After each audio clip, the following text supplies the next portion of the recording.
Welcome to Offensive. This is a reaction to the Packers Cowboys 40-40 tie. And I've calmed down a little bit, mostly because this is the second time I've recorded this video because the first time my microphone was off. It feels very Packers-y of me because, man, what an absolute mess. First things first, the Packers record is 2-1-1. Do you know how much that matters to me? Not at all, because it feels like 2-2, doesn't it? It absolutely feels like a loss. I don't care what the standings say. Today was a loss. And do you know why the Packers lost the game today? I mean, there's a multitude of things that went wrong. But the biggest thing that I noticed today that was the biggest killer for me is that their mentality of trying to win at the end of the game was not there. It seemed like at the end of regulation, they were fine going for a tie on the road, right? The moniker is on the road, you go for the win. Not Matt LaFleur. Saying, yeah, ties are fine.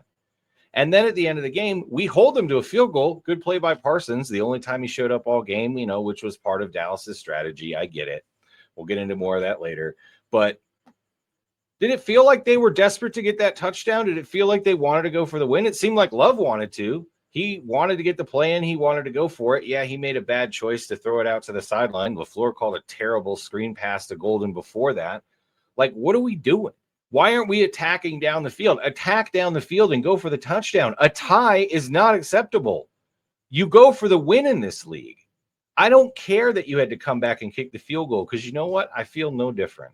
If Jordan Love would have made a pass at the end and they would have won on a touchdown, if we would have somehow not gotten lucky and got 1 second left and lost, or what happened is we scored the field goal and tied it, do you know how I would have felt at the end of the game? I would have felt the exact same in all three scenarios. And you're like, you're crazy. A win is a win, or a loss is different. A tie is better than a loss. Not today. A tie was not better than a loss today. This Cowboys team is not good. This defense is terrible. We left points on the board. We let the Cowboys offense do whatever they wanted to us on defense. Man, our defense looked pretty good against the terrible Browns offense, didn't it? It looked pretty good against the Commanders offense. It looked really good against the Lions for the most part, and we made them make some mistakes, but wow, the Cowboys did whatever they wanted today, didn't they? 40 points on this defense. And that last touchdown the Cowboys got at the end of the game after Jordan Love drove them down, got that great pass to Romeo Doubs. I mean, that was easy as baking a pie, wasn't it? There was no fight. There was no stop. There was no nothing. We've been figured out. Guys, the Packers defense has been figured out. It looked really good against the Lions. It looked really good against the Commanders. It looks pretty good against the Browns, but again, their offense is absolute trash. But they look terrible today. And here's a fun stat for you. The Packers have forced 2 turnovers. There was the interception at Goff, which was a big one, right? That was good. Then there was the interception against Joe Flacco at the end of the half that I wish X would have just batted down so that we could have maybe gotten a field goal attempt. So that was actually a detrimental interception if you want to think about it that way. So let's just say the Packers have forced 1 turnover in 4 games that actually helped the team. That puts them 30th in the league, guys. There's 2 teams with 0, and then there's the Green Bay Packers. Dallas came in with 6 turnovers in the first 2 games. Cleveland just had a ton of turnovers. Look what they did against the Lions today. Flacco couldn't wait to throw it to somebody. And we were forced 1 real turnover, which was against the Lions at Jared Goff, and we've done not much of anything since then. So all my worries about this defense and what they could and couldn't be, I think the first 2 weeks were fool's gold, guys. I think this is what we really are. And yes, I know Dallas scores on pretty much everybody. They do. They're a good offense. But no CeeDee Lamb today, everybody. And they put 40 on us. And they did it without breaking a sweat. It was so easy. Just so easy. Did you ever feel like the defense could stop them? And again, in overtime, they got all the way down easily into scoring position. Parsons makes a good play. Hey, defense held them to a field goal, right? Okay, they did something. Then the offense gets the ball, 3 minutes left plus, right? Do you feel like it was like they really had to go get that touchdown? Do you feel like this offense was forcing themselves like, we got to go score, we got to go win this game? Or do you feel like they were okay with a field goal? Because to me, based on some of those play calls and based on screens to the outside and short passes and Love not knowing what's going on with 18 seconds or whatever, 16 seconds left. Are we going to throw it? What are we going to do? That tells me the mentality is wrong. A field goal is not okay there. You're going for the touchdown. You're going for the win. That is mentally unprepared and therefore in the NFL mentally weak. And the Packers were weak today. They got pushed around by the Dallas Cowboys, who are not a good football team, that traded us Micah Parsons. This tie is a loss. I don't care how you want to slice it. This tie is a loss. And this tie took away something more than an actual victory. It took away a moral victory, or the moral idea, or the wonderful idea that Packers fans had that we're going to Super Bowl this year. Zero chance the Packers are a Super Bowl team.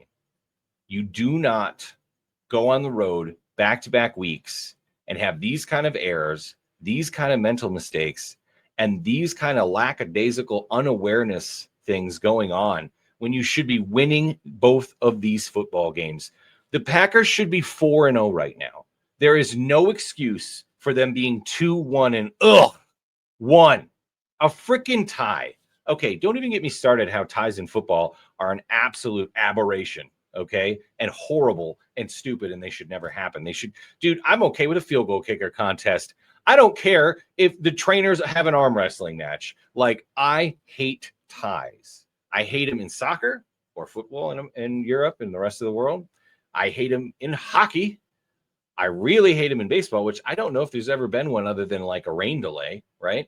And they're absolutely disgusting in football. Ties are gross. And this whole game was gross. The Packers scored 40 points, but why does it feel like the offense left a ton out there on the field? Dallas scores a lot on everybody.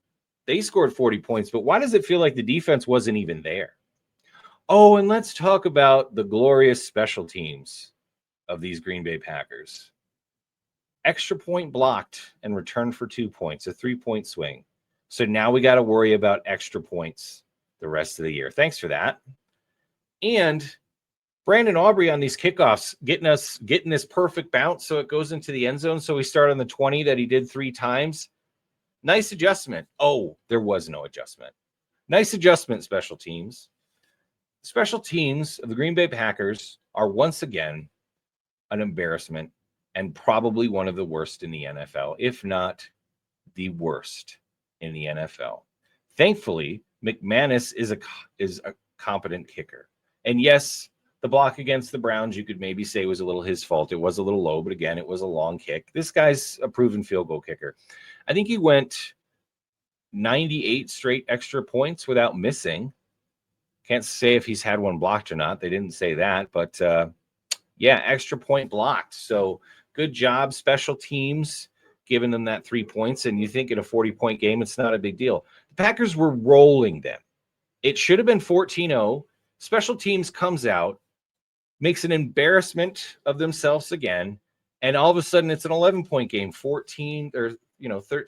Not a big deal. Oh, it was a big deal because the Packers mentality went down, Cowboys went up, got the momentum, and they kept it most of the game. Now, to be fair, I thought Jordan Love played well. I thought Matt LaFleur's play calling was much better this game. I thought the play calling was much better, but there was a lot of times in this game where he refused to be aggressive, where he should have went for it on 4th down against this terrible defense early in the game and stepped on their throats, and he didn't.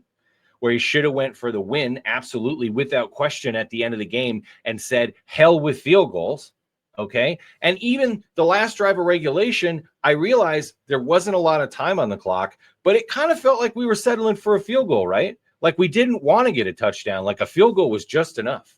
It feels like this Packer team is okay with the bare minimum or winning gross or whatever. I don't even know how to explain it, but my goodness, this Packers team is not mentally ready to win a playoff game. They are not. And I blame Matt LaFleur for that 100%. And I also blame Matt LaFleur for having really, really bad special teams, basically his entire existence in Green Bay. Now, our special teams were problems. There were years before Matt LaFleur got there, okay? So this isn't necessarily a new thing. But they have been pretty much the worst in the NFL over the last 5 or 6 years, without question, consistently bad. And Rich Bisaccia was seen as one of the best special team coaches in the NFL. So when we got him, I thought there would be a massive change. But over the last 3 years, it's not as bad, but it's still one of the worst in the NFL. That's actually how bad it was under LaFleur before that. So I got to ask myself, why? Why is our special teams a problem every single year? And they cost us in this game. They cost us against Cleveland. And yes, there was a lot more going on than just special teams errors. But man, I am sick of worrying if our special teams is going to lose us a game. I'm sick of it. And I don't think anything's going to change. And you know, the biggest thing I learned, everybody, today from this Packers Cowboys game is that in my last video reaction, I said, I've seen this game before. I've seen this team before. They're the 2024 Packers, the 2023 Packers, the 2022 Packers. They have the same problems, the same mental mistakes, the same issues, and the same ideology of playing it safe and not stepping on their throat and not being aggressive. And that's 100% on Matt LaFleur. We scored 40 points today, and I feel gross how our offense did. We allowed 40 points, and yeah, I don't think our defense has looked worse than that in a long time. Definitely in the Jeff Hafley era, I think that was our worst defensive performance since Hafley came on. Losing Wyatt, obviously that hurts a little bit. Losing Hobbs, sure, that hurts. But guess what? Every team has injuries. Every team loses guys during the game. Giving up 40 points in the way that they gave it up with ease. Did we ever even have Dallas on the ropes on defense? I mean, we're lucky they didn't score a touchdown in overtime. Parsons made a play. Hey, he made one play today. Yes, he ran down Dak. He tried to swat the ball out that other time, right? Micah was trying. They were doing everything to make sure he wasn't involved, right? And okay, fine. If that's what they're going to do, where was Rashawn Gary? Where was Luke Van Ness? Where were those guys? Where were our linebackers making plays? They didn't show up. Nobody showed up on defense today because we've been figured out. This defense has been figured out. And yes, the Dallas offense is good, but man, it looked easy today, didn't it? It looked really easy for the Cowboys today. As soon as they got a little momentum, we couldn't stop them. They scored on 6 of their last 7 possessions, I believe it was. Yeah, that's not a good defense. Now, overall, the Packers are still a good team. Guess what? They're probably going to win 10 games. They're going to go 10-6 and 1, right? Maybe 11-5 and 1. But you know what's going to happen when they play a good team in the playoffs, right? They're going to lose again because they're not mentally tough. And I hate to say that because I know these football players want to win. It's a silly thing to say, oh, they're not mentally prepared. Of course they are. Of course they study tape just like everybody else. Of course they do all these things that every other team does. Of course, every single player in the NFL and on the Green Bay Packers wants to win every game more than anything else. But why is it that during the game, it doesn't feel that way at the end? It doesn't feel like you desperately want to win, or LaFleur doesn't feel like he has to go for the win. He's okay with kicking for a tie. Why does it feel that way? Because it is that way. Because we're not aggressive. We don't step on people's throats, and the Packers don't take care of teams that are worse than them. The first 2 weeks were fool's gold, everybody. I think we all got caught up in the jet and the hype of the Parsons trade, and we were playing great. We beat 2 good teams at home, but guess what? We just played 2 not good teams on the road, and we gave them the game. And I'm going to say it's 2 losses. We gave away both of these games. We lost both of these games. The Packers found a way not to win both games. And it's weird to say because the offense played very well. But again, this defense is terrible. I mean, I've never seen so many open wide receivers as I ever did when they played the Bears last week. I mean, Caleb Williams was running around throwing to a guy that had no one within 10 feet of him. Why don't we have that? Do you know what I mean? Why doesn't that happen against the Packers?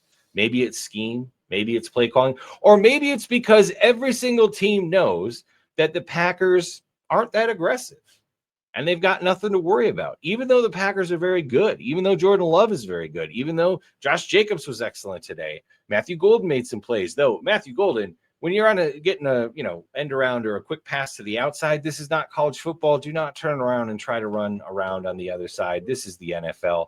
Those guys are going to get you. Like, I hope that's the only time you do that. But that doesn't work in this league, bud. And I know you're trying, and I know you were in Texas at home and you wanted to make great plays and everything. So, forgiven, not a big deal, but that doesn't work in the NFL. So yeah, why aren't we aggressive? Why aren't we stomping on people? This offense is excellent. The offensive line is struggling, yes, but Josh Jacobs is a great running back. We've got good receivers. Jordan Love is a very good quarterback. He makes some mistakes, but we are not as aggressive as we should be. The Packers do not feel like a great offensive team, even though they are, right?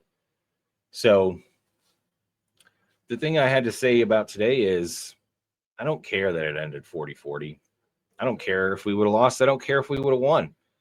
I learned what I didn't want to learn today, which is that this team has not taken the next step to be a true contender in the NFL. They are not a true contender. And this game painted that picture for me perfectly. And pretty much a lot of my fears at the beginning of the season came out today. And I don't expect it to change. So it's not as therapeutic as my last video. I apologize for that. But it is therapy in one way, in the sense that now that you know the Packers are not a Super Bowl contender, because they're not. Now that you know the Packers are not getting the 1 seed, because they are not. Now that you know the Packers probably aren't going to win a playoff game, because I think they're not. Let's enjoy the season. Let's watch them grow as a team. Maybe I'll be proven wrong later. But right now, this looks exactly like the 2024 Packers, who are not good enough. So I hope I'm wrong. Thanks for watching, everybody. Like and subscribe. More videos. Check them out. You can see my reaction to last week. Come check out the Offsides channel.